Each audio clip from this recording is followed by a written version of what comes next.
మాజీ ఎంపీ గారు మాజీ ఇప్పుడు ఎమ్మెల్సీ గారు ఇలా వ్యాఖ్యలు చేస్తుంది, కవిత పైన మీ స్పందన ఏందని అడగాలి.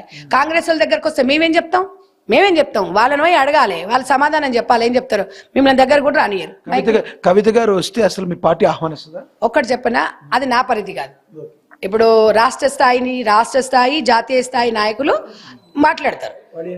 వాళ్ళు ఏ నిర్ణయం తీసుకున్నా 100% పార్టీకి మేము 100% వాళ్ళు ఏ నిర్ణయాలు తీసుకున్నా కట్టుబడి ఉంటాం. కానీ మేము రాష్ట్ర అభివృద్ధి కోసం మీ పదవి ఇచ్చిర్రు మాకు, ఎవరి మీద కామెంట్ చేయడానికి ఎవరినో చేయడానికి కాదు. పార్టీ గైడ్లైన్స్ ప్రకారంగా ఈ నెల 20 తారీఖు నుంచి 30 తారీఖు వరకు గ్రామాలలోకి వెళ్తున్నాము, కార్యకర్తలకు కలుస్తున్నాము.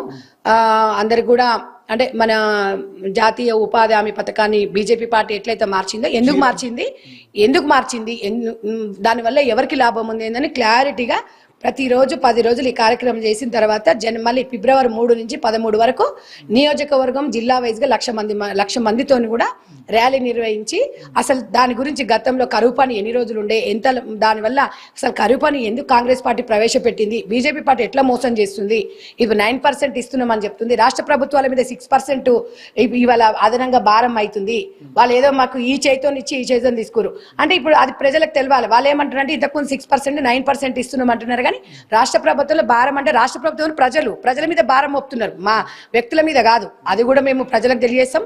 మేము ఇవాళ ఉపాధి హామీ దాంట్లో మేము 223 పనులు అందులో మేము అటాచ్ చేసి ఇప్పుడు అట్లా కాదంట. బీజేపీ పార్టీ ఏ పని చెప్తే ఆ పని చేయాలంట. ఎందుకు చేయాలి అనేది కూడా అప్పుడు ఎక్కువ శాతము ఎస్సీలకు 20%, ఎస్టీలకు 20%, మిగతా మహిళలకి చాలా అందులో అవకాశాలు ఉండే.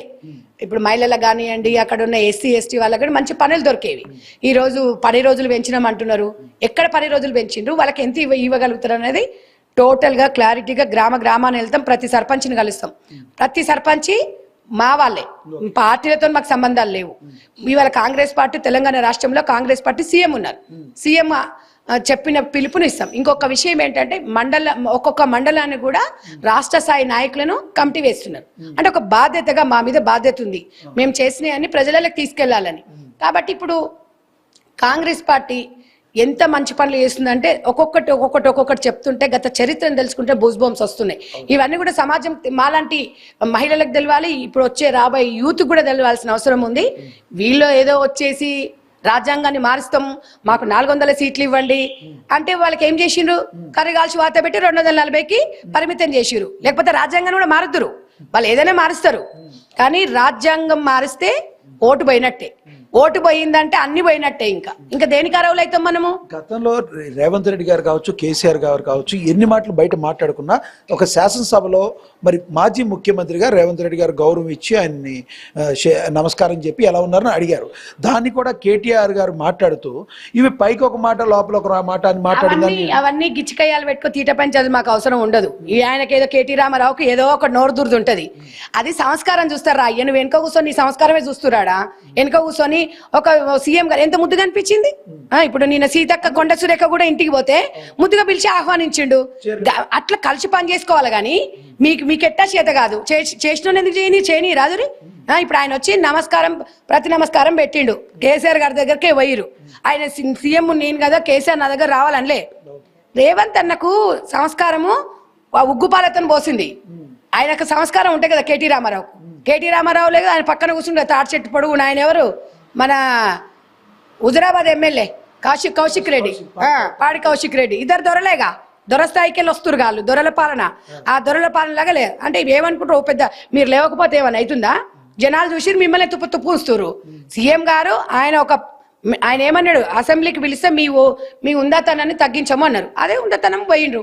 మేం చెప్పేది ఏంది, మీరేం చెప్తారు, మేం చెప్పారు. అసెంబ్లీ అనేది దేవాలయం లాంటిది, అసెంబ్లీలో మాట్లాడుకోవాలి. కానీ మేము బయటకు వచ్చి స్టేట్మెంట్లు పెట్టి ప్రెస్ మీట్లు పెడితే పొడిచేది ఏముండదు, ఆడ మీకు భయపడేది కూడా ఏముండదు. ఆల్రెడీ ప్రజలల్లా అసలు మీరేంది అనేది టోటల్గా తెలిసిపోయింది. మమ్మల్ని అడిగితే మేము చెప్పేది ఏం లేదు. ఆల్రెడీ బీఆర్ఎస్ పార్టీ భూస్థాపితం అనేది ప్రజలకు తెలిసిపోయింది. చివరిగా ఒకటి, ఏదైతే సంజయ్ రెడ్డి గారు ఉన్నారో గత వారం రోజుల నుంచి జరిగిన కొన్ని సంఘటనల కారణంగా మీకు ఏమైనా థ్రెడ్నింగ్స్ లాంటివి కానీ ఏమైనా వచ్చినాయి? ఎందుకంటే మీరు ఉన్నట్టుగా మీరు కొన్ని దగ్గర మాట్లాడిన పరిస్థితి. గతంలో ఆర్జీవీ లాంటి వ్యక్తి కొన్ని విషయాల్లో రియాక్ట్ అవ్వలేదు, కానీ ఆర్జీవీ ఎంత బోల్డ్గా మాట్లాడినా రియాక్ట్ అయిన వ్యక్తి శివాజీ విషయంలో రియాక్ట్ అయింది. ఆవిడ కొన్ని విషయాలు మీరు రియాక్ట్ అయ్యారు. అయ్యారు. మీకేమన్నా థ్రెడ్డింగ్స్ లాంటివి ఏమైనా వచ్చినాయి? మీరు ఏమంటారు ఈ టోటల్ ఎపిసోడ్ గురించి? నేను టోటల్గా అయితే ఇప్పుడు అది జరిగిపోయిన దాని గురించి మాట్లాడదలుచుకోలేదు. మీరు అన్నారు కాబట్టి చెప్తున్నా. ఏదేమున్నా నన్నైతే ఎవ్వరు ఒక మాట కూడా అనలేదు, అప్రిషియేట్ చేశారు. సో అంటే అది మళ్ళీ ఈ జరిగిపోయిన దాని గురించి మనం చర్చించుకోవడం అయితే వేస్ట్. కాకపోతే నాకు అలాంటివి అయితే ఏం జరగలేదు. ఒక తెలుగు మహిళగా రాష్ట్రాలు కూడా ఓకే అని అన్నారు తప్ప అట్లా బెదిరింపులు అట్లా ఏం లేదు. ఒక ఆడబిడ్డగానే, ఒక అక్కగానే, ఒక చెల్లెగానే నన్ను ఓన్ చేసుకున్నారు. అనసూయ ఒక కౌంటర్ ఇచ్చారు, ఎవరైతే కొంతమంది పరాన్న జీవులు మా మీద బతుకుతారు. నేను ఇప్పుడు అనసూయ గురించి ఇంకా నేను మాట్లాడదలుచుకోలేదు, ఎందుకంటే అది అయిపోయింది. మళ్ళీ అది అయిపోయిన దాన్ని తీసుకొచ్చుకొని మనం దాని గురించి మాట్లాడడం మనకు అనవసరం. ఎందుకంటే ఇప్పుడు రాష్ట్రంలో ప్రజలు వాళ్ళ అభివృద్ధి కోసం మనం పనిచేయాలి. మనకి ఇచ్చిన పదవిని రాష్ట్ర ప్రజల కోసమే వినియోగించుకోవాలి తప్ప మనము ఇప్పుడు ఆమె గురించి మాట్లాడుకొని వీళ్ళ గురించి. తెలంగాణ ప్రజలకు మీరు ఇచ్చే సందేశం ఏంటి? రానున్న ఎన్నికల్లో ఎటువైపు ఉండాలంటే ఏం చెప్తారు?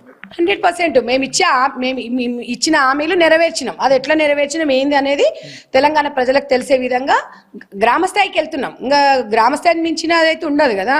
ఇప్పుడు ఒక సర్పంచ్ నుంచి మేము సర్పంచ్ స్థాయికి వెళ్తున్నాం, అందరిని కలుపుకొని వెళ్ళాలనుకుంటున్నాం. చాలా జరిగాయి. ఇప్పుడు సర్పంచులను కూడా అందరినీ ఏకతోట మీద తీసుకొచ్చి ఒక మీటింగ్ పెట్టేసి వాళ్ళకి ఒక గైడ్ లైన్స్ ఇచ్చి ఒక వినతి పత్రం అంతా తీసుకొని, ఎందుకంటే గ్రామీణ ప్రాంతాలలో గతంలో మనం చేసిన కార్యక్రమాల గురించి బీజేపీ పార్టీ చేస్తున్న అవినీతి ఏంటి అనేది క్లియర్గా గ్రామ సభల ద్వారా చెప్పి గ్రౌండ్కి వెళ్ళాలని. ఆల్రెడీ మేము గ్రౌండ్లో ఉన్నాం. బట్ ఇప్పుడున్న ఎందుకంటే కొన్ని రాష్ట్రాలలో లేదు, మన రాష్ట్రంలో కాంగ్రెస్ పార్టీ అధికారంలో ఉంది కాబట్టి డెఫినెట్గా ఆ చట్టాన్ని ఏమైతే తెచ్చినా తిప్పికొట్టాల ఆలోచనతోనే ఉన్నాం. ఎందుకంటే ఇవాళ స్వతంత్రం తెచ్చింది గాంధీ గారు అయితే, గాంధీ గారు కంటే కలలు కన్న ప్రభుత్వం అనేది ఇప్పుడు మన రాష్ట్రం అనేది మనం ఒకసారి చూడాలి. వచ్చే ఎన్నికల్లో ఎటువంటి పరిస్థితుల్లో కాంగ్రెస్ పార్టీ రాదని బండి సంజయ్ గారు చాలా చోట్ల స్టేజ్ మీద చెప్పారు. బండి సంజయ్ గారు ఏమైనా చిల్క జోస్ అని చెప్పుకుంటాడా లేకపోతే ఎంపీనా? గాయన మాటలు ఆడు పట్టుకొని మమ్మల్ని చెప్తే ప్రజలు ఎవరు